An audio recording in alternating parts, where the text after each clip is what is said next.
el mismo nombre de la parashá que se llama Kit Tese, que significa cuando salieres, y está hablando de cuando vayas a la guerra. Y saben que la parashá que viene está relacionada íntimamente con esta. La parashá de la semana que viene se llama Kit Tabó. Esta es Kit Tese y la otra es Kit Tabó, la semana que viene. Esta es cuando salieres y la otra es dentres, o sea, cuando vengas de regreso ya. Está presentando, así que son temas que están íntimamente ligados los unos con los otros. El mes de Elul, que es el sexto mes, ¿verdad? Como puse ahí, es el sexto mes, ¿verdad? Tiene como valor numérico 13, que significa la misericordia divina. En el hebreo se conoce con este canto, que es del Cantar de los Cantares, que se llama Ani le dodi be dodi li. Ani le dodi be dodi li, que significa yo soy de mi amado y mi amado es mío. ¿Se recuerdan de Cantar de los Cantares? Perdón, misericordia. ¿Por qué? Porque nos estamos acercando. ¿Cuál es la importancia de que nos preparemos para este mes que viene, para el mes de Tishri? Se considera el mes de Elul como un mes completamente de preparación para que nosotros, ellos dicen en sus escritos, ¿sabes? Dice que cada mañana durante este mes, al acostarnos y al levantarnos, es para que examinemos dentro de nuestra alma y para que pongamos a cuenta nuestras vidas con Hashem. Todas las cosas que necesitamos poner en orden, las cosas que sabemos que necesitamos cambio. Y este es un trabajo de todos los años. No es que usted ahorita va a arreglar y estuvo, ya está bien no tiene nada que hacer. Pero nuestra vida sabemos que constantemente necesita una renovación, constantemente necesitamos estarnos mirando. Pero qué más tiempo indicado que en el mes que estamos, porque es el mes de la preparación, así como se preparaba para la Pascua, así como nos preparamos para Shabbat, que tenemos que tener todo listo, nos tenemos que estar preparando todo este mes para la fiesta que viene, ante todo la de Yom Kippur, la del día de la expiación, que es cuando tenemos que venir delante del Padre, confesando nuestras faltas, buscando su perdón, buscando su misericordia. Por eso ellos miran que, ¿verdad?, que en el mes de Elul, que es un número 13, significa los principios, los 13 principios de la misericordia del Padre. Son 13 los principios que tiene Él, que se derivan de la misericordia de Él. Y como decíamos ahí, está en el libro de Cantar de los Cantares 6.3, donde dice, yo soy de mi amado y mi amado es mío. Es un tiempo para que nosotros establezcamos una cercanía. Y yo sé que todos podemos decir, pero siempre tenemos que estarnos acercando al Padre. Pero acuérdense, tenemos que aprender a hacer diferencias. Así como el Shabbat es un día diferente entre la semana, así como el primer día, el segundo día y el tercer día de la semana no son igual que el Shabbat. Ninguno de los 6 días de la semana son igual que el Shabbat.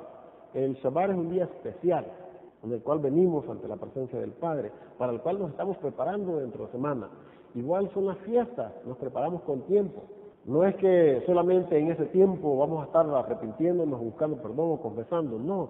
Pero en ese tiempo lo hacemos de una manera más cercana, de una manera más, ellos le llaman los días de penitencia, de asombro, de temor, pero no de un temor de miedo, sino de un temor con reverencia a Él, ¿verdad? De un temor con que reconocemos cuáles son nuestras faltas, ¿verdad? Y sabemos que Él, por su amor, sabemos que por su misericordia, seremos aceptados, y no por nuestros propios méritos. Recuerden que nosotros conocemos y entendemos y aceptamos que Yeshua es la persona, el medio por el cual tenemos esa aceptación delante del Padre. Acordémonos que hablamos la semana pasada de que siempre ha habido en el pueblo de Israel un intermediario. En los tiempos de Moisés fue Moisés el que intercedió por el pueblo de Israel. ¿Cuántas veces no lo pudo haber destruido el Padre al pueblo? Y no lo destruyó por la intercesión de Moisés, orando siempre y pidiendo por ellos. En el tiempo de Yahshua, en el tiempo de los jueces, cuando el pueblo lloraba y clamaba al Padre porque estaban siendo apremiados por los filisteos, por las demás pueblos que los estaban rodeando, ¿qué hacían? Clamaban a Hashem, clamaban al Padre. ¿Y qué pasaba al Padre? Les proveía un juez que los librara. Había alguien que intercedía por ellos. Y nosotros no venimos en este tiempo tampoco por nuestra propia cuenta, venimos delante de Él por Yeshua, ¿verdad? Él es nuestro intercesor, es nuestro abogado. Y nos acercamos a Él en lo que se le conocen los Yamim Noraim, se le conocen estos días de sobrecogimiento, o sea, de sobrecoger nuestra alma, de estar con temor. Pero al mismo tiempo, teniendo la confianza que en el juicio nosotros vamos a ser aceptados por Él. No nos vamos a acercar por miedo, sino por amor, porque sabemos que Él nos ha perdonado. Son 3 cosas las que se hacen tradicionalmente en estos días. Una, cada mañana durante estos días, yo sé que quizás no todos vamos a poder hacer esto, se debe de sonar el shofar por la mañana, todos los días, hasta antes que llegue Yom Kippur. ¿Sabes cuál es la...? Hay diferentes razones por las cuales ellos dicen que se tiene que estar sonando el shofar todas las mañanas. ¿Por qué es que ellos tradicionalmente dicen que en los hogares que son observantes de la Torá se debe de sonar el shofar cada mañana en todo este mes de Elul, en preparación para Yom Kippur? ¿Por qué? ¿No se dan una idea? ¿Qué es lo que empieza en Tishu? ¿Qué es lo que se celebra, la primera fiesta que se celebra? ¿Y qué es lo que se hacía en la luna? Se sonaba el shofar cuando empezaba el primer día de la luna, cuando era el principio del mes, se sonaba el shofar. Entonces, ¿por qué se va a estar sonando el shofar todos los días en todo este mes? Miren, una de las cosas que ellos dicen es que para confundir a Hasatán, que su nombre sea borrado, y para que no sepa él cuándo empezaba Rosh Hashanah, y no así desviar o distraer a sus hijos para que estén en arrepentimiento, para confundirlo a él, dicen ellos, para confundir al enemigo. Porque él sabe que cuando se suena el shofar es porque es el principio del mes. Pero si lo está sonando todos los días, bueno, van a decir, ¿cuándo fue? Pues fue ayer o fue hoy y lo siguen sonando, ¿verdad? Una manera de confundir. No crean que es que él no sabe, pero es una manera práctica, ¿verdad? De estar pensando siempre de que no queremos ser distraídos por él. Pero lo va a estar oyendo todos los días. Nosotros ya vamos a saber cuál día va a ser cuando lo sonemos, porque no estamos... Otra de las cosas que ellos dicen es que cuando Moshe subió al monte de Sinaí para agarrar las tablas de piedra, se oía el sonido del shofar cuando él iba subiendo al monte, el tono de la bocina. Es un tiempo para ser amado por Hashem. Y es mire, para nosotros venir en arrepentimiento, para confesar nuestras prácticas, se necesita una actitud de humildad, para reconocer nuestras faltas, para reconocer que necesitamos perdón. Necesitamos tener una actitud de humildad, porque solamente cuando nos humillamos y reconocemos que hemos fallado, podemos encontrar perdón. Cuán difícil no se nos hace a nosotros cuando hemos cometido un error o hemos pecado contra alguien o hemos cometido una falta, ir y pedirle perdón, disculpas a la persona. No me digan que es lo más fácil, porque no es fácil. Nos sentimos que nuestro orgullo no nos deja, nos sentimos como que nos estamos humillando nosotros mismos, pero no debería de ser así. Cuando venimos a presentarnos ante el Padre, creo que quizás no tendríamos problemas, ¿no? Y confesarle a Él de que hemos fallado, que hemos pecado y que necesitamos su perdón. Pero acordémonos que la Torá nos enseña no solamente una relación con nuestro Padre, también nos enseña una relación con nuestros hermanos, con nuestros vecinos. Y no podemos aplicarla solamente a Él, porque obviamente espero yo, que le tengamos amor, respeto, reverencia, temor y que le podamos confesar, porque sabemos que aunque no le confesáramos, Él conoce nuestros hechos. No es como que vamos a confesar solamente lo que queremos delante de Él, ¿no? Que lo queremos, no. ¿Acaso le vamos a poder esconder algo? No creo, ¿no? Entonces, ¿cuál es el principio también de estos días? No solamente de buscar arrepentimiento, no solamente de buscar su aceptación, en estos días también la tradición, y yo no diría más que tradición, yo diría que es una forma práctica de saber dónde estamos, es de también buscar el perdón de las personas a las cuales hemos ofendido. Tenemos que hacerlo en estos días, buscando perdón. ¿Con qué cara podemos ir nosotros ante la presencia de Él pidiéndole perdón si nosotros mismos no hemos perdonado a alguien o no le hemos pedido perdón a alguien por las cosas que hemos hecho? Recuérdense que fue lo que dijo Yeshua: ¿cómo el Padre perdonará vuestras faltas? Dijo a ustedes, si ustedes no perdonan las de los demás. Es bien práctico. Las enseñanzas que dio Yeshua son bien al punto. Perdonad vuestras ofensas a los hombres, dice, para que el Padre que está en los cielos perdone las suyas. ¿No es eso lo que dice la oración de los discípulos, el Padre nuestro? Perdona nuestras ofensas. Así como nosotros estamos dando por sentado de que ya lo estamos haciendo, ¿verdad? Perdonamos a los que nos ofenden. Lo decimos en la oración, pero en realidad los estamos perdonando. Cuando alguien nos ha hecho algo que nos molestó, nos ofendió, estamos buscando la oportunidad como de desquitarnos, como buen judío. Estos días debemos de estar meditando más. También en el cual nosotros tenemos que recapacitar y pensar en algunos votos que hemos hecho a la ligera, y en ese día es el día que se anulan los votos. Algún voto que usted hizo a la ligera, ¿verdad? Que nomás por el momento y dijo algo apresuradamente, pero quizás se da cuenta de que no fue lo más sabio haber hecho ese voto, porque se le hace difícil, se le hace quizás que no lo va a poder hacer, los puede anular. Con la, diría yo, con la excepción de que hay ciertos votos que no se pueden anular. Hay ciertos votos que usted los tiene que cumplir y no hay Yom Kippur que le valga. Pero hay algunos que sí los puede cumplir. Y esos son los que usted tiene que examinar. Usted tiene que examinar su vida y si sabe de que le ha prometido algo a Hashem. Y todos, ¿cuántos no prometemos cosas al Padre nosotros cuando estamos enfermos, cuando nos miramos atribulados, cuando estamos pasando dificultades, ya sea económicas, emocionales, financieras, las que sea? Y lo primero que hacemos es, obviamente, si tenemos temor del Padre, ponernos de rodillas y pedirle que nos ayude. Y entonces ofrecemos cosas. Yo te prometo, Padre, que si me libras de esta, yo voy a hacer esto. Nos sentíamos en el momento así, ¿no? Pero ya que nos sanó, ya que nos libró, ya que salimos bien, ¿verdad?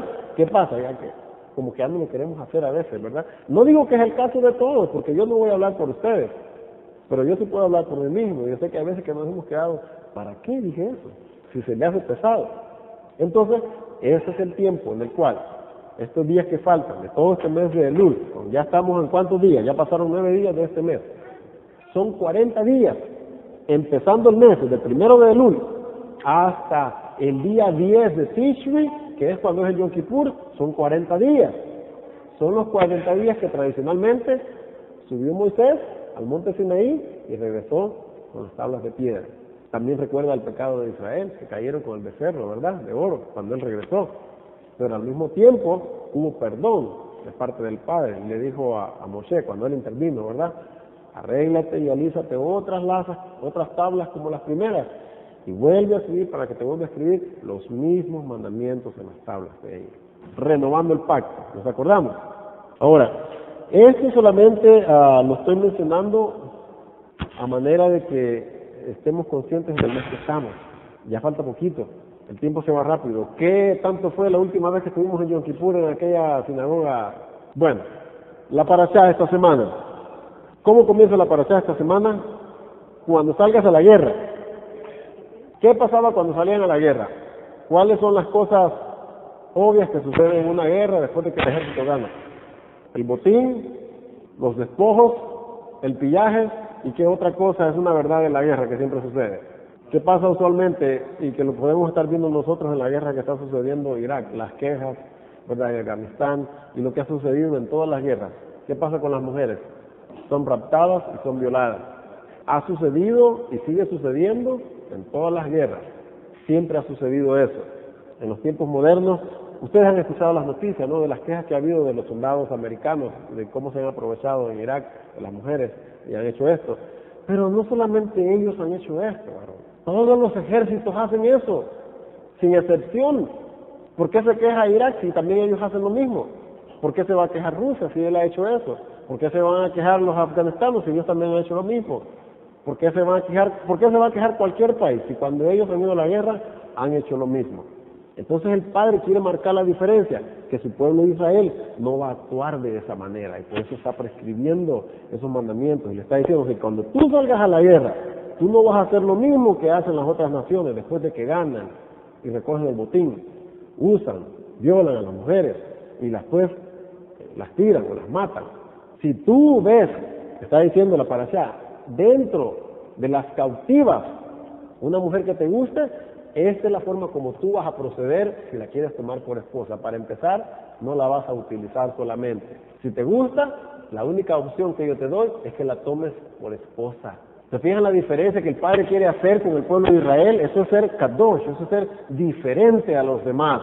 No, el Padre no iba a tratar de pasar por alto, o olvidar o no mencionar cosas que Él sabe que suceden en una guerra. Entonces, Él tiene que dirigirse a esos asuntos, es decir, ustedes van a actuar de esta manera. Él tiene que, su ejército tiene que operar con una ética diferente, porque van a ser tentados a tomar mujeres cautivas, pero ella tiene que ser tratada con dignidad y con honor. 5 cosas le está diciendo que tiene que hacer. Tiene que llorar a sus padres. Tienes que permitirle que por 30 días llore a sus padres. Te tienes que casar con ella. 2, no la puedes tomar a la fuerza. 3, no se le debe dar el se le debe de dar el estado de esposa, o sea, el privilegio de que sea esposa. No puede ser una esclava para que como criada o para que solamente cuando él la quiere utilizar, no, tiene que ser tu esposa. Y si no te parece, si no te gusta, no la puedes vender como esclava, la tienes que dejar ir libre. Son 5 los mandamientos que se derivan de esta parte de la parashá, cuando él está diciendo, si vieres entre los captivos alguna mujer hermosa y la codiciares y la tomares para ti por mujer. ¿Sabían ustedes que en los tiempos antiguos los ejércitos que los países, los pueblos, las civilizaciones, culturas que miraban venir a un ejército a atacarlos a ellos, ¿saben qué hacían? Mandaban a sus mujeres bien adornadas, bien vestiditas, para distraer, atractivamente, para distraer al ejército que venía. Por eso Hashem me dice, la vas a dejar que esté en el vestido de su cautiverio, porque salían adornadas, no salían en chancletas todas despeinadas. El propósito era de que distrajeran al hombre y para que al enemigo y desviaran el propósito que ellos llevaban, que era de conquistar. Y se derivan 3 mandamientos también aquí de estos, se los voy a decir con su número para que yo sé que siempre estamos derivando los mandamientos, sacando los que salen de las parashás. Sobre mujeres cautivas de la guerra, obviamente, deben de ser tratadas de acuerdo a circunstancias especiales. Mandamiento positivo 2.21. Las mujeres cautivas de guerra deben de ser tratadas de acuerdo a circunstancias especiales. Está prohibido vender mujeres cautivas de la guerra. Está prohibido tratar a las mujeres cautivas de guerra como esclavas después de haber tenido intimidad conyugal con ellas. Negativo 264. Ahora, ¿qué eran las cosas que está diciendo que tenía que hacer? La vas a meter en tu casa y le vas a rapar tu cabeza y vas a cortar sus uñas. Miren las cosas que le está diciendo Hashem, cómo tiene que tratar a la mujer y lo que tiene que hacer. ¿Cuál es el propósito de que haga eso? ¿Saben que no era el deseo del padre en realidad de que ellos tomaran mujeres extrañas? Pero como ustedes de todos modos lo van a hacer, porque pues el hombre va a ser hombre, ¿verdad? Y lo van a hacer. Okay. Pero tengo que ponerle yo líneas, tengo que ponerle guías para que lo hagan. Le vas a rapar la cabeza. ¿Cuál creen que era el propósito de raparle la cabeza? Cuando mira a la mujer, si mira a una mujer hermosa, bella, bien arreglada, es claro que le va a llamar la atención, no va a quererla tomar para él. Pero ya una mujer rapada sin pelo, ¿le llamará la misma atención? Por eso le da 30 días para que llore a sus padres. Esos 30 días que la vas a ver pelona ya no va a ser tan atractiva como cuando la viste con su pelo hermoso, que se corte las uñas. Durante ese tiempo ella también también se le está dando la dignidad a ella, que durante esos 30 días ella tiene que llorar a sus padres, o sea, se tiene que ir adaptando, que va a entrar a una familia nueva, a una costumbre diferente, tiene que irse desadaptando, podemos decir, de la adoración a los dioses paganos que ella adoraba antes, e irse acostumbrando a que la manera que Israel tiene de adorar a un Dios es totalmente diferente a lo que ella ha conocido siempre. Es un tiempo de adaptación, tanto para ella como para él, y es como un tiempo de prueba, ¿okay? ¿Te parece todavía? O sea, al final de los 30 días, todavía tenía la opción de decir, ¿sabes qué? Ya no te quiero, ya. Pero, ¿qué tenía que hacer ahora? Dejarla que se fuera, y no la podía vender, ni tomarla. Así que eran muchas cosas las que estaban implicadas en eso. Todas esas cosas que aunque parezcan como que, ¿por qué era esto? Todo tenía un propósito, un mes entero, ¿sí? Y entonces te vas a poder llegar a ella. Porque yo creo que ya 30 días ya era un tiempo, podemos decir, suficiente, aceptable, en el cual la persona, ella no tenía opción, la verdad. Él es el que iba a decir si la quería tomar o no. Porque recuérdense, era parte del botín de la guerra. Eso es lo que hacían siempre, las tomaban. Por eso el padre le está diciendo, cuando fueres a la guerra y mirar es una mujer que te llama la atención, si la quieres tomar, la vas a tomar, pero para que sea tu esposa, para eso la vas a tomar. Ahora, ¿qué sigue en la parashá? De los puntos que estamos tocando es la preeminencia del primogénito. Y esto es bien interesante, porque cuando nosotros nos ponemos a pensar en Israel como el primogénito, miren lo que está diciendo el mandamiento. Está diciendo, si un hombre tuviera 2 mujeres, la una amada y la otra aborrecida. Recordemos que la palabra que estamos leyendo hoy nosotros, aborrecida, en español para nosotros tiene un significado diferente de lo que la palabra en realidad está escrita en el hebreo. En el hebreo, el original, la palabra aborrecida, no es lo que usted y yo entendemos por aborrecimiento, como por odio. Es la menos amada, a la que tú quieres menos. Eso es lo que significa. Hay una que quiere más y hay otra que quiere menos. Pero en nuestro idioma parece como que a una la quiere y a otra la odia. ¿Cómo va a tener a una mujer que a una la ama y a la otra la odia? Entonces, ¿para qué la tiene como su esposa? Ya, él quería a las dos, la verdad. Pero Lea era menos amada que Raquel. Pero viviendo con la otra por tanto tiempo, y fue la que en realidad le dio los hijos, más hijos a él. Y sabemos que sí, ¿verdad? Y es por eso que la Torá después instituyó ciertos mandamientos y reglas para que no se repitieran esos problemas. Sí, se las llevó a todas, Bilha, Silpa, Rebeca, Lea. Y el problema aquí es que le dice, a la que tú amas más, no le vas a poder dar el derecho de la primogenitura al hijo de ella porque a ella es la que amas más. Y el padre está enseñando, está implementando, está enseñando un principio de justicia aquí, que al que le toca, lo que le toca se lo vas a dar, no se lo vas a quitar. O sea que no hay cuestiones ahí de favoritismo. Él está haciendo justicia. La Torá prohíbe en realidad el favoritismo. No se le pueden negar los derechos que le corresponden a uno para dárselos a otro. El padre no puede hacer eso. Nos enseña la justicia de Hashem, cómo trata él con sus hijos. Porque miren, nosotros hacemos mucha mención de Israel como el escogido de las naciones, ¿no? Como el primogénito. Y es lo que dice Éxodo 4:22. Dice, y dirás a Faraón, Hashem ha dicho así, Israel es mi hijo, mi primogénito, dentro de las naciones, dentro de la creación del Padre, Israel es su primogénito, es su heredad que a él le corresponde, dice que a él le tocó. Ahora, esto quiere decir que hay otros hijos, ¿verdad? Israel no es el único. Miren lo que dice Isaías 19. En aquel tiempo, Israel será tercero, ¿con quién? Con Egipto y ¿con quién más? Y con Asiria, para bendición en medio de la tierra.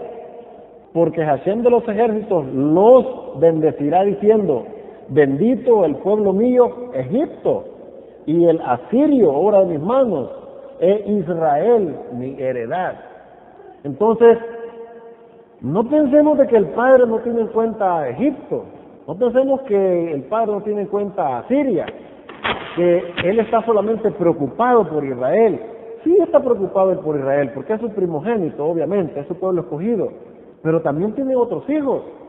La humanidad completa es creación de Él. Él es su primogénito, es el que Él escogió, es su primogénito, lo hizo su primogénito. Y Él lleva la preeminencia sobre los demás. Por eso en el libro de Isaías podemos leer que dice que en aquel tiempo será cabeza de los montes. Como en toda familia, hay un primogénito y a él le toca la doble porción.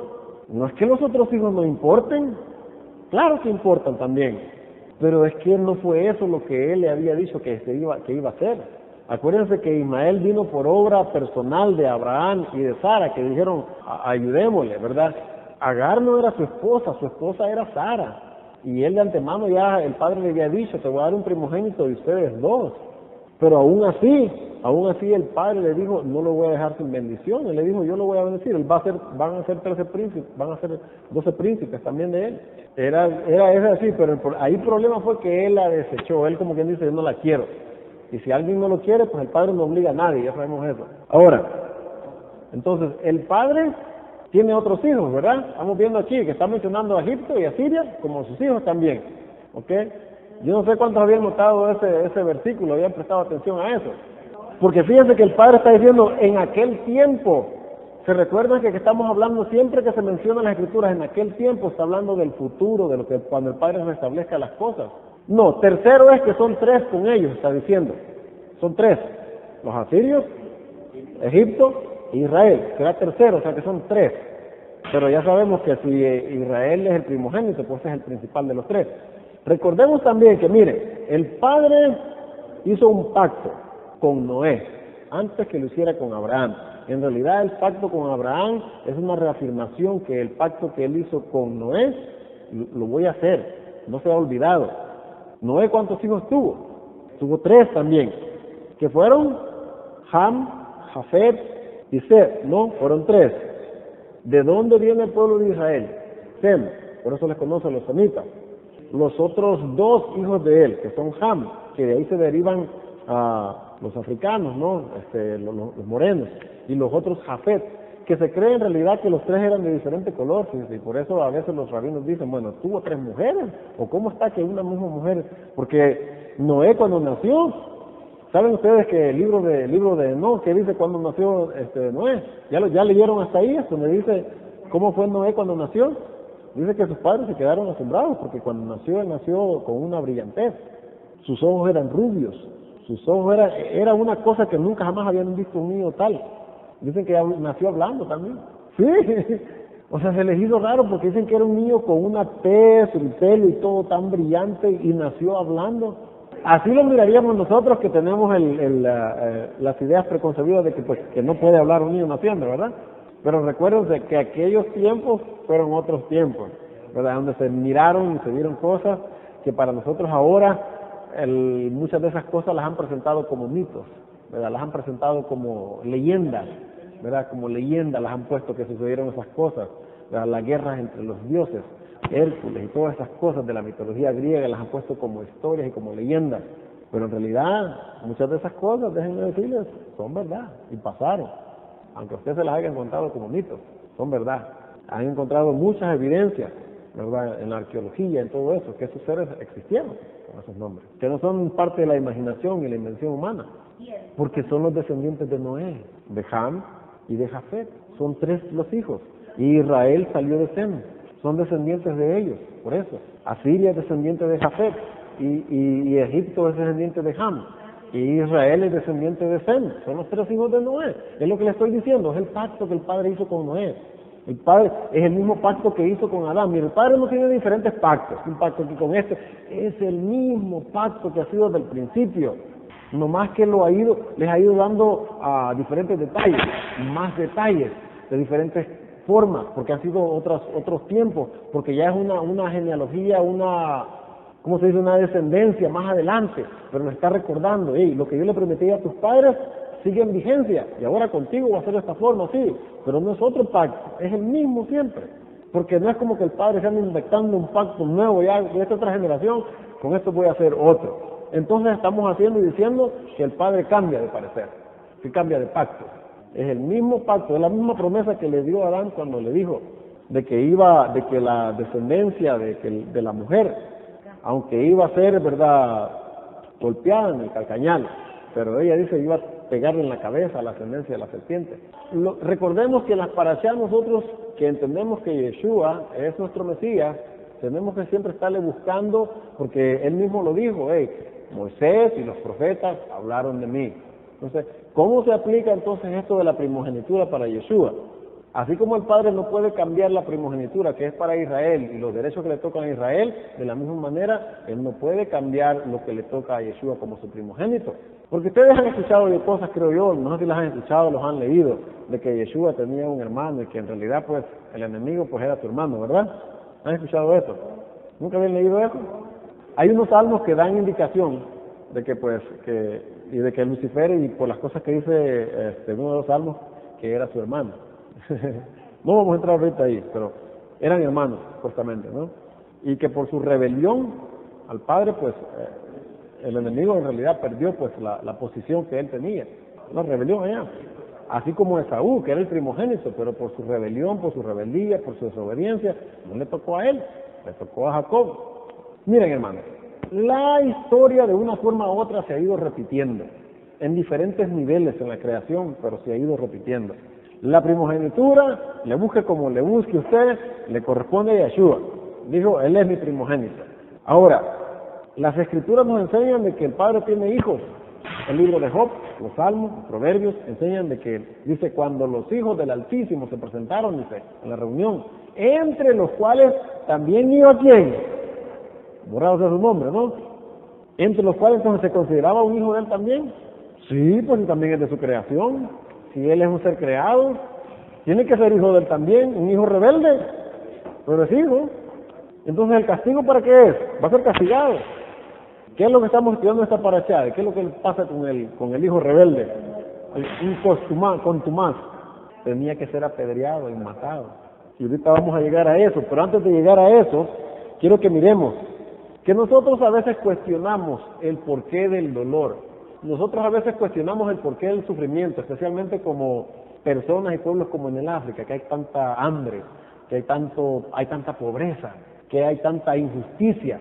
Nosotros a veces decimos, ¿por qué Dios permite eso? ¿Sí o no? Así dice la gente todo el tiempo. Si existe un Dios, dice la gente, ¿por qué tanta hambre en el África? ¿Por qué tanta gente muriendo de hambre? Y allá en otros países, no vamos tan lejos, aquí en Las Vegas todos los días, ustedes saben las toneladas de comida que se tiran a la basura de los restaurantes, y aquí también en otros lugares, toneladas de comida se tiran. Y allá en el África la gente muriéndose de hambre. No está muy balanceada la cosa, ¿no? Y cuestionamos. Si el Padre es justo, ¿por qué permite esto? Cuestionamos. Perdemos nosotros de vista, a veces, porque no miramos más allá de lo que tenemos enfrente de los ojos. Perdemos de vista que el Padre necesita disciplinar y hace justicia. Y una vez que Él ha hablado ciertas cosas, las va a cumplir. Hay una maldición sobre Egipto, hay una maldición sobre ellos. Y fue por misma culpa de ellos, de sus padres. Y esa maldición va a ser levantada en un tiempo futuro. Pero ahorita todavía la verdad, ahorita todavía la tienen. Miren, vamos a Ezequiel 29. Miren Ezequiel 29 lo que dice acerca de Egipto. Ahí empieza la maldición para Ham. Pero miren lo que en Ezequiel cómo la está volviendo a decir. Ezequiel 29 versículo 2 dice: Hijo de hombre, pon tu rostro contra Faraón, rey de Egipto, y profetiza contra él y contra todo Egipto. Habla y di, así ha dicho Hashem Adonai, he aquí yo estoy contra ti, Faraón, rey de Egipto, el gran dragón que yace en medio de sus ríos, el cual dijo, mi Dios el Nilo, pues yo lo hice. Yo, pues, pondré garfios en tus quijadas, y pegaré los peces de tus ríos a tus escamas, y te sacaré de en medio de tus ríos, y todos los peces de tus ríos saldrán pegados a tus escamas. ¿Sabe qué se refiere a esos peces de los ríos que salen pegados a él? Son los otros pueblos que estaban adheridos a él, que de alguna forma u otra existían por Egipto, que estaban apoyados en Egipto, que eran los otros pueblos que Egipto subyugaba, que estaban bajo su dominio. Todos esos otros pueblos que estaban alrededor también van a salir pegados junto contigo. Y te dejaré en el desierto a ti y a todos los peces de tus ríos. Porque obviamente no está hablando físicamente de los peces, está hablándole a un pueblo y le está mencionando, no pensemos de que a Egipto le van a salir pegados los peces ahí, ¿verdad? No está hablando en simbolismo. Los pondré en el desierto, dice, sobre la faz del campo caerás, no serás recogido, le dice, ni serás juntado a las fieras de la tierra y a las aves del cielo te he dado por comida. ¿Saben ustedes que en profecía a las fieras de la tierra y a las aves del cielo se está refiriendo a otros gobiernos, a otras civilizaciones, a otros poderes, a otros reyes que vinieron y los atacaron y los destruyeron? Los entregó para que fueran su comida, les está diciendo ahí. Las fieras del campo siempre se estaba refiriendo a otras naciones y siempre se refería a otras naciones más poderosas que a los que venían a atacar. Y sabrán todos los moradores de Egipto que yo soy Hashem, por cuanto fueron báculo de caña a la casa de Israel. Dice, miren por una de las cosas que los está también castigando, dice, cuando te tomaron con la mano, te quebraste y les rompiste todo el hombro, y cuando se apoyaron en ti, te quebraste y les rompiste sus lomos enteramente. Muchas veces Israel quiso apoyarse en Egipto. ¿Se acuerdan cuando el padre les decía, no te confíes en sus caballos, ni te regreses para allá, para Egipto, pensando que porque ya los conocen, porque ustedes estuvieron allí, porque los miran que son fuertes? No se apoyen en ellos. Y dice que cuando se apoyaron en ellos, se dejaron quebrar, como que dicen, los dejaron a sus expensas. No los ayudaron. Y esa es una de las razones por qué el padre está diciendo, por eso que hicieron con mi pueblo Israel, por eso los voy a castigar. Sigue diciendo en el versículo del 12 al 16, mire, y pondré a la tierra de Egipto en soledad, entre las tierras asoladas, y sus ciudades entre las ciudades destruidas estarán desoladas por 40 años, y esparciré a Egipto entre las naciones. ¿De qué manera el Padre esparció a Egipto entre las naciones? Cuando los trajeron, ¿se recuerdan como esclavos? No se está cumpliendo la profecía, dice, los voy a esparcir entre las naciones. Los trajeron como esclavos, así como ellos tuvieron al pueblo de Israel como esclavos por más de 120 años, 185 años, así también ellos fueron llevados esclavos. Le sigue diciendo, y los dispersaré por las tierras, porque así ha dicho Hashem Adonai, al fin de 40 años recogeré a Egipto de entre los pueblos, entre los cuales fueron esparcidos. Ya ahora en día sabemos de que ya no están en cautiverio, ni nadie los tiene como esclavos, ¿verdad? Pero fíjense lo que va a pasar ahora con ellos, dice, y volveré a traer los cautivos de Egipto y los llevaré a la tierra de Patros, a la tierra de sus orígenes. Y ahí serán un reino despreciable. ¿En qué manera podemos mirar cómo Egipto es un reino despreciable ahora? La hambre, la hambruna, la pobreza, se están peleando ahorita ellos entre sí, hay guerras internas de tribus ahí, todas las que nunca han parado, se siguen matando entre ellos mismos. Es un reino que nadie quiere decir, vamos a invertir nuestras fortunas, nuestro dinero a África. ¿Qué hay? ¿Saben ustedes que en África hay oro y perlas y diamantes de una forma que no es para que ellos estén en la pobreza que están? Es una de las tierras más ricas en oro y en perlas y en diamantes, como México. Es rico en recursos naturales, pero no lo saben utilizar, porque se los están robando. Lo mismo en África, rico en recursos naturales. Ahí hay petróleo, ahí hay piedras preciosas, ahí hay diamantes, ahí hay oro. Y miren la pobreza en la que viven. ¿Por qué será? ¿No será por esta maldición que tiene el Padre sobre ellos? Que a pesar de que tienen todo eso, de nada les vale. Entonces, tiene que ver entonces el Padre cuando asigna algo, que lo mantiene, así como asignó a Israel como su primogénito, y así como maldijo a esto por su rebeldía, o por el trato que le dieron al pueblo de Israel. Dice el 15, mire, en comparación con los otros reinos, será humilde. Ni lo podemos mirar a humilde, ¿humilde en qué? En su pobreza.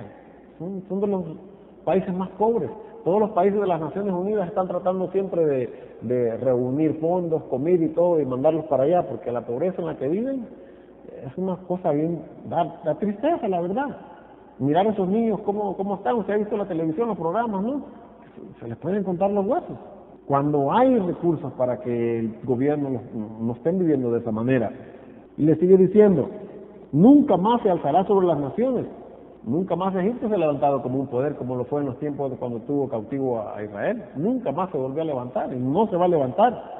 Porque dice, nunca más se alzará sobre las naciones, porque yo los disminuiré para que no vuelvan a tener dominio sobre las naciones. Y no será ya más para la casa de Israel apoyo de confianza, que les haga recordar el pecado de mirar en pos de ellos. Y sabrán que yo soy Hashem Adonai. Entonces, ¿qué hacemos entonces cuando cuestionamos que por qué el Padre tiene a ese pueblo así, que si por qué Él existe, por qué están esa gente aguantando hambre y por qué están como están? Le vamos a recriminar a Él porque los ha castigado, porque los tiene así. Es cierto que como humanos pues nos duele no mirar a las personas en esa situación. No es algo de lo cual nosotros tenemos que estar contentos, claro que no. Pero el punto y la verdad es que aquí las Escrituras nos están enseñando que hay una razón por la cual ellos se encuentran de esa manera. Y entonces no digamos de que, ¿por qué si existe el Padre, por qué permite todas estas cosas? Él lo va a permitir hasta su punto, hasta su lugar adecuado. Ahora bien, aunque Israel es su primogénito y él se ha portado mal, ¿ustedes creen que lo ha dejado sin castigo? Vamos ahora a ver Isaías 52, 1 al 2. Dice, así ha dicho Hashem, ¿qué es de la carta de repudio de vuestra madre, con la cual yo la repudié? ¿O quiénes son mis acreedores, a quienes yo los he vendido? He aquí que por vuestras maldades sois vendidos, y por vuestras rebeliones fue repudiada vuestra madre. Porque cuando vine no hallé a nadie, y cuando llamé nadie respondió. ¿Acaso se ha cortado mi mano para no redimir? ¿No hay en mí poder para librar? He aquí que con mi reprensión hago secar el mar, convierto los ríos en desiertos, sus peces se pudren por falta de agua y mueren de sed. ¿Qué le está diciendo al pueblo de Israel aquí? Por vuestras maldades, por vuestras rebeliones, se les dio carta de repudio. ¿Y cuál es la carta de repudio que entendemos aquí que les fue dado? Que fueron echados de la tierra, que son tomados como gentiles, que perdieron su identidad por haberlos enviado a las naciones. También Israel fue esparcido en las naciones, no solamente Egipto, también Israel. ¿Qué nos enseña esto de la justicia del Padre? ¿Todos hijos o todos entrenados? A todos los castiga por igual, también a Egipto y también a Israel. Entonces, ¿hace acepción de personas el Padre? ¿Pero deja a Israel de ser su pueblo escogido? No deja de ser su pueblo escogido. Ni Egipto tampoco deja de ser su pueblo. A todos los castiga por igual. Mire Jeremías 9. Dice, mas alábese en esto el que se hubiere de alabar, en entenderme y conocerme, que yo soy Hashem, que hago misericordia, juicio y justicia en la tierra, porque estas cosas quiero. Y aquí vienen días, dice Hashem, en que castigaré a todo circuncidado. ¿Quiénes eran los circuncidados? Pueblo de Israel. Y a todo incircunciso. ¿Quiénes son los incircuncisos? Los gentiles, todo el que no es israelita. A Egipto y a Judá, a Edom y a los hijos de Amón y de Moab, y a todos los arrinconados en el postrer rincón, o sea, donde quiera que te encuentres, los que moran en el desierto, porque todas las naciones, que aquí no queda más lugar a dudas, son incircuncisas, y toda la casa de Israel, incircuncisa de corazón. Entonces, ¿a quiénes va a castigar? A todos por parejo, dice, les va a castigar. No está aquí afirmando lo que él está diciendo, o sea que le tiene que dar lo que es justo a cada quien, así como también los castiga a cada quien lo que le toca. Israel es el primogénito, a él le toca la porción de la primogenitura y no se le puede quitar, y no se le va a quitar, porque el Padre no es así, él es firme en lo que él ha establecido. Acordemos lo que dijo Pablo 11, que dijo, ¿ha desechado el Padre a su pueblo que antes de antemano conoció? No, dice, jamás, si yo soy benjamita, y prueba de eso es que yo aquí estoy, está diciendo Pablo. Entonces, ¿cómo es que nos ha cabido en la mente a nosotros? Y yo sé que ha sido por falta de estudiar, de información, ¿verdad? El de que Israel ya no tenía un lugar en los designios del Padre, que Israel había sido desechado, y que ahora nosotros somos el nuevo pueblo, somos el Israel espiritual. ¿Qué he mencionado yo acerca de esas cosas? Y se los vuelvo a decir yo. Y tómense el tiempo de buscarlo, y no está tan difícil, hermano. Lo único que necesitan es un diccionario. Búsquenme la frase Israel espiritual en las Escrituras. ¿Dónde dice que hay un Israel espiritual? Eso es una teología, es una doctrina, es un invento de los teólogos. No existe tal término en las Escrituras de un Israel espiritual, que diga, ahora nosotros somos el Israel espiritual. Israel es físico. Sí es espiritual también, en cierto sentido, podemos decir, ¿no? Todos somos seres espirituales, tenemos un espíritu dentro de nosotros, pero en el sentido de figurado, de que ahora yo soy figuradamente Israel espiritual, no, yo soy Israel o soy gentil, una de dos. No hay tales cosas de que el leopardo se puede cambiar sus manchas, ¿verdad que no? Se las puede cambiar. Israel sigue siendo Israel, los gentiles siguen siendo los gentiles, y Israel sigue siendo todo el escogido del Padre. Así que, hermanos, yo los desafío a ustedes para que desafíen a otros cuando les mencionen esas cosas, que ahora nosotros somos el Israel espiritual. ¿Dónde está eso en las Escrituras? El Israel espiritual. ¿Dónde? Enséñamelo. Eso solamente existe en la teología, hermano. Ahí es que existe la Israel espiritual, porque en las Escrituras no existe. Ahora, habiendo dicho esto, ahora entramos en lo que la Parashá enseña acerca del hijo rebelde. ¿Qué es lo que hace el padre con los hijos rebeldes? ¿Y de quién es la responsabilidad de que un hijo llegue a ser rebelde? Mire, este mandamiento de qué es lo que se tenía que hacer con un hijo rebelde es uno de los más difíciles de la Torá en realidad. Fíjese que quien tiene que presentar testimonio en contra de este hijo rebelde tiene que ser sus mismos padres. Y entonces, un padre que ame a sus hijos lo irá a acusar ante un tribunal para que lo maten. ¿Qué padre hará eso, oiga?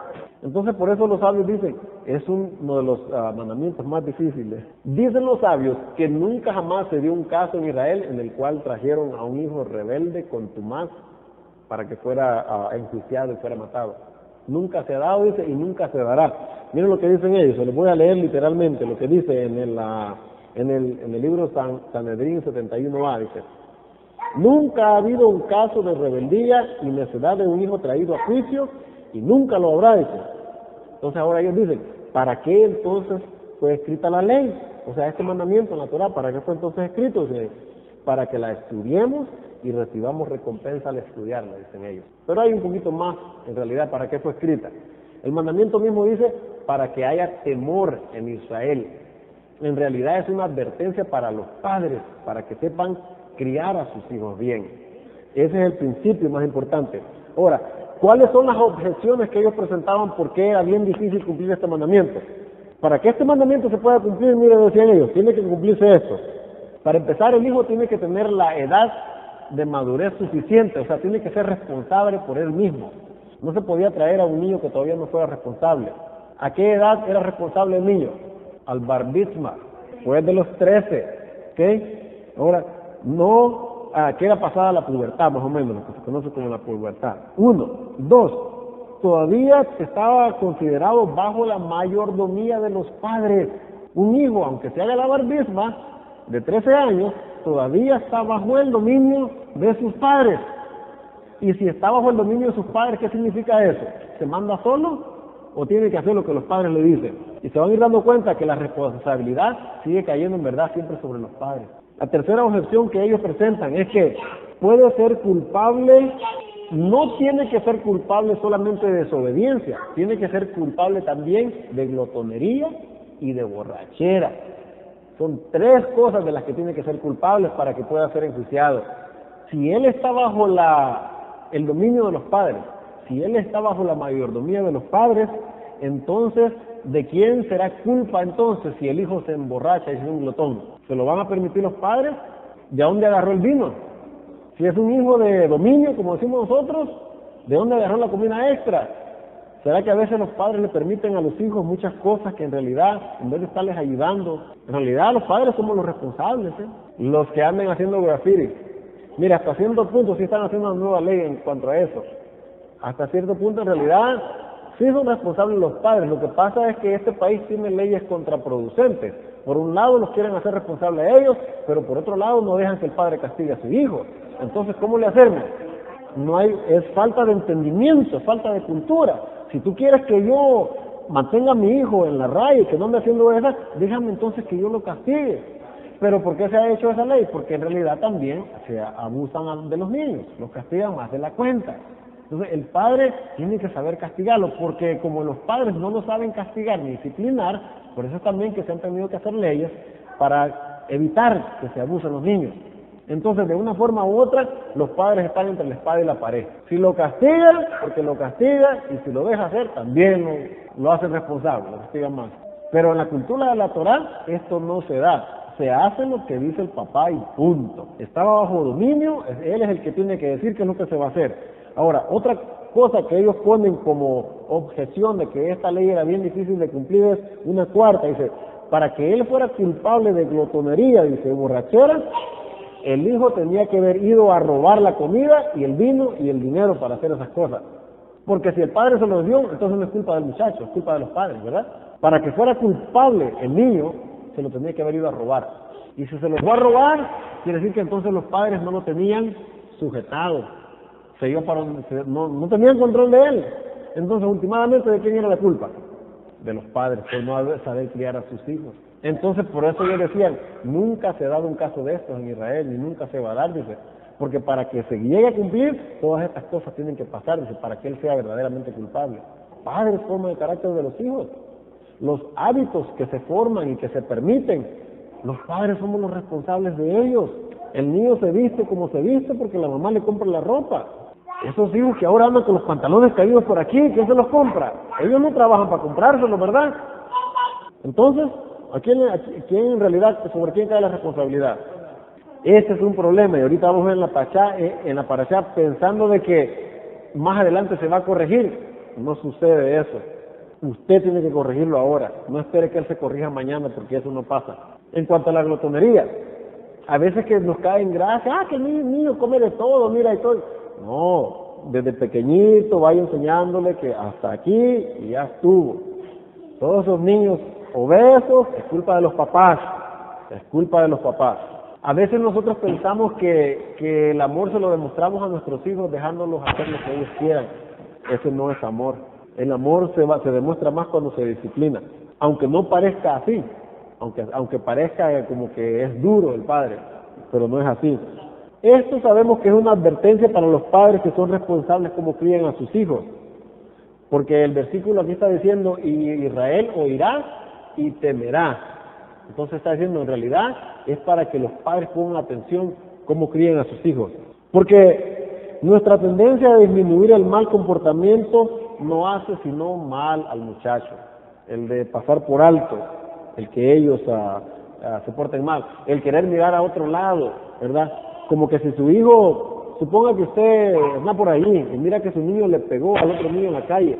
Hay veces que hacen eso los padres, yo no miré, sí, o no te dejes. Esa no es la actitud que tenemos que tomar nosotros. Hay que enseñarle al niño que eso no está correcto. Una cosa es que no se deje y otra cosa es que le vaya a pegar, porque siempre hay uno que es el que va a pegar. Pégale para atrás, ¿verdad? Mire, una cosa es que no se deje y otra cosa es que usted le diga pégale. Aunque si lo mira que le pega injustamente y no haga nada. Tenemos que actuar con sabiduría. Mire lo que dicen los proverbios en cuanto a consejos para los hijos. Proverbios 23. Dice, no rehusas corregir al muchacho, porque si lo castigas con vara, no morirá. Lo castigarás con vara y darás su alma del Seol. O sea, lo vas a librar de la muerte. Castígalo, que no le va a pasar nada, no se va a morir. Va a llorar y después le va a pasar. Y después va a estar abrazándolo ahí, ¿verdad?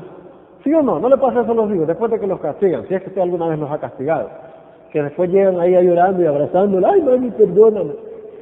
Ya cuando ya están curtidos dicen, no me dolió. Proverbios 13:24. Dice, el que detiene el castigo a su hijo, aborrece, mas el que lo ama, desde temprano lo castiga, dice. Pero seamos sinceros con nosotros mismos, hermano. No nos gusta castigar a nuestros hijos, ¿sí? ¿Nos gusta castigarlos? No nos debe de gustar, ¿verdad? No nos debe gustar. Pero si es necesario, hay que hacerlo. No se lo detenga el castigo. Porque miren lo que está diciendo el proverbio. Si tú no lo haces, se va a morir. Y saben que eso fue exactamente lo que le pasó a los hijos de David. Porque él no los corrigió, ellos murieron. Ese es el ejemplo que nos ponen las escrituras. De que porque David no corrigió, David amaba tanto a sus hijos, los amaba tanto, que nunca los molestaba ni nunca los corrigió. Pero mire cómo terminaron. Miren lo que dice Efesios 6:1. Hijos, obedeced a Hashem y a vuestros padres, porque esto es justo. Es simplemente lo justo que él está pidiendo, no está pidiendo nada más, lo que es justo. Y lo justo de nosotros es que obedezcamos a nuestros padres. Y aquí nos está diciendo con límites de edad. Así que tenga 18 años, así que tenga 40, usted debe escuchar a sus padres. Sí, es que mire, en nuestra cultura pues nos han enseñado que ya después de los 18 años ya es libre que haga lo que él quiere y no tiene que hacerle caso a los padres. Pero en la cultura hebrea esto no sucede. El hijo sigue siendo hijo, aunque ya tenga canas. El hijo sigue siendo hijo y tiene y le debe respeto a sus padres. Porque el mandamiento dice, honra a tu padre y a tu madre, para que tus días se alarguen en la tierra que Hashem tu Elohim te da. Este es el mandamiento, el primer mandamiento con promesa, dice Pablo. ¿Está poniendo límite de edad ahí el mandamiento? No está poniendo límite de edad. Pero ¿qué pasa aquí, tristemente, en este país? Los hijos llegan a los 18 años y piensan que pueden hacer lo que les da la gana. O los padres los corren. Pero ellos también están listos para irse. Pero el hijo tiene que seguir siendo hijo, no importa su edad. Y los padres tienen que seguir siendo los padres, se les tiene que seguir teniendo ese respeto, aunque no estemos de acuerdo cómo ellos hacen las cosas o cómo dicen. Es que, como dice el dicho, cada cabeza en su mundo. Y no podemos esperar de que nuestros padres estén de acuerdo en nosotros en todo lo que hacemos, ni que ellos estén de acuerdo en lo que nosotros hacemos. Pero tiene que existir ese respeto mutuo de padre a hijo, de hijo a padre. Tiene que haber eso. Porque si no lo hacemos, ¿qué pasa? Estamos perdiendo las bendiciones que el Padre quiere darnos para que obedezcamos el mandamiento. Y lo que vamos a traer va a ser castigo, va a ser maldición por no obedecer el mandamiento. Acuérdense que obedecer el mandamiento trae bendición. Desobedecerlo trae maldición. Acuérdense que eso vamos a mirar la semana que viene, la parashá siguiente. ¿Sí? Nosotros decimos a veces, los niños son niños. Sí, es cierto, los niños son niños, pero no tienen que ser niños malos. ¿Sí entienden? Los niños van a ser niños y van a hacer las cosas que hacen los niños, pero no tienen que ser niños malos, tienen que ser niños buenos, y eso mucho depende de los padres en realidad. Consentir a los niños no es una opción que la Torá le permite a los padres. Eso de consentirlos, eso no les hace bien. No consienta tanto a sus hijos que en vez de ayudarles les está haciendo un daño. Mira lo que dice un tratado del Talmud, Didache, el capítulo 4, el versículo 9, dice, no debes de remover tu mano de tu hijo o de tu hija, dice, pero desde su juventud enséñales temor de Elohim. ¿Qué significa no remuevas la mano de tu hijo o de tu hija? Sobre ellos, disciplinándolos. Y si ocupa castigo, como dice el proverbio, dale su azote con su vara, que no se va a morir, dice. ¿Qué es lo que está diciendo? Que no se te pase la mano tampoco, porque más adelante en la parashá dice, cuando se castigaba a una persona, dice, no le vas a dar más que 40 azotes solamente, menos uno. Eso fue después, menos uno, en realidad son 40 los que tiene que hacer, pero por cautela se evitaba el último, 39, 40 azotes menos uno, decía Pablo. Porque en realidad, mi hermano, la disciplina enseña sabiduría. Nosotros deberíamos de entender eso. Vamos a ver Proverbios 29. Tomen en cuenta mire, dice, la vara y la corrección dan sabiduría, mas el muchacho consentido avergonzará a su madre.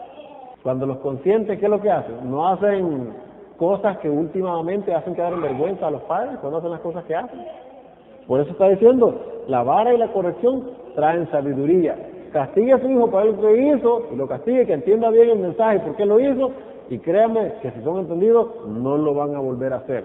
Mire, la historia de David nos ilustra que un padre que no disciplina a su hijo está verdaderamente quitándole la vida, cuando un padre no disciplina a su hijo. Y nosotros lo podemos ver en día, tristemente, ¿no?, con lo que está pasando en las pandillas. ¿Por qué esos muchachitos llegan como llegan? ¿Por qué llegan a andar en esas cosas que andan? Alguien no los disciplinó, y ese alguien pues fueron sus padres, no los disciplinaron. Entonces, ¿por qué estos niños terminan como terminan, ahí en pandillas y andar pintando las paredes? Porque no tienen quien los gobierne, porque sus padres les dejan que hagan lo que quieran. Pero fíjense que esos todavía están mejor, que están en un daycare, los que andan en las calles. Miremos los ejemplos de David. David amaba tanto, supuestamente los amaba, ¿no? Porque no se demuestra ese amor a sus hijos, que no los disciplinó apropiadamente, tuvieron finales trágicos. Uno, Amnón violó a su media hermana, David no hizo nada. Usted no encuentra en las escrituras que David hizo algo, se quedó igual, David no hizo nada. 2, Absalón mató a Amnón en venganza por lo que le hizo a su hermana. David lo único que hizo es que lo exilió temporalmente. Eso fue hasta lo que hizo. 3, consecuentemente, Absalón, después de eso, como miró que tenía un padre que no lo disciplinaba y no le paraba, guió él mismo y lideró una rebelión en contra de su propio padre para quitarle el trono, para quitarle el trono. Y los soldados de David le quitaron la vida. ¿Y qué decía David? No me le vayan a tocar a los muchachos, por favor, no me le vayan a hacer nada. Y hasta sus generales se enojaron. No, Israel, tú andas aquí, dice, huyendo y todo eso. Y ahora estás llorando por... ¿Qué van a pensar tus soldados entonces? Deja de estar llorando ahí, le dijo el general. Y ve y preséntate allá ante el pueblo. Le tuvo que hablar así su general, imagínense. ¿Por qué? Porque estaba cegado de que por el amor pues que le tenía a su hijo, lo quería tanto que no lo quería disciplinar, no le dijo nada. 4, Adonías, que era un hijo de David, trató de usurpar el trono de Salomón, y David no lo amonestó tampoco. ¿Cómo sabemos que David nunca le dijo nada a sus hijos? Vayan a Primera de Reyes. Estos no son inventos, vaya a Primera de Reyes. Voy a empezar a leer desde el 5. Dice, entonces Adonías, hijo de Agit, se rebeló diciendo, yo reinaré, y se hizo de carros y de gente de a caballo y de 50 hombres que corrieron delante de él. Y su padre nunca le había entristecido en todos sus días con decirle, ¿por qué haces así? Además, este era de muy hermoso parecer y había nacido después de Absalón. ¿Lo disciplinó alguna vez o lo recriminó David por cómo estaba actuando? Dice, nunca le dijo nada. Dice. Entonces, ¿hace bien uno permitirle que a los hijos que actúen como quieran y no disciplinarlos? ¿Qué pasó con Adonías?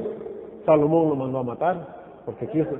Le dijo, mátenlo, y dijo que no se... Pues ahí mátenlo, dijo, ahí, en el altar. Entonces, ¿a qué llevó podemos decir así, quizás la alcahuetería de David con sus hijos? A la muerte de ellos. Porque si él los hubiera disciplinado, no les hubiera pasado eso. Si David hubiera disciplinado a sus hijos, les hubiera salvado la vida. Ahora, la pregunta es para nosotros, ¿cómo estamos nosotros disciplinando a nuestros hijos? ¿Vamos a aprender de los ejemplos que tenemos en las Escrituras? ¿O los vamos a seguir consintiendo?